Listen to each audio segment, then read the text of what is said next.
নৈসর্গ, তুমি যে স্কুল থেকে এসে মোবাইল নিয়ে স্টার্ট হয়ে গিয়েছো, ভ্যাকেশনটা কি এভাবে মানে ফোন নিয়েই কাটবে? আরে না, আমি হচ্ছে হুম।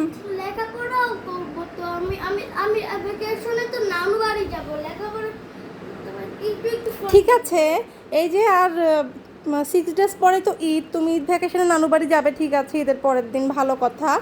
কিন্তু তারপরে তারপরে তো আরও 1.5 মাস তোমার স্কুল বন্ধ, তুমি কি করবা? মোবাইল দেখবে শুধু? বাসায় কি লেখাপড়া হবে? মিথ্যা মিথ্যা পিঙ্কি প্রমিস, না সত্যি সত্যি পিঙ্কি প্রমিস করবা? লেখাপড়া কি হবে? কি চিন্তা করছো? কি না, লেখাপড়া হবে না? লেখাপড়া হবে না? সব তো ভুলে যাবা। তাহলে এক কাজ করবো, বাসায় যতগুলো মোবাইল আছে আমি সবগুলো লুকায়ে ফেলবো এমন করলে। তাহলে কেমন হবে? হ্যাঁ? কিসের জন্য সরি? তাহলে বলো যে মা আমি লেখাপড়াও করবো, মোবাইলও একটু একটু দেখবো।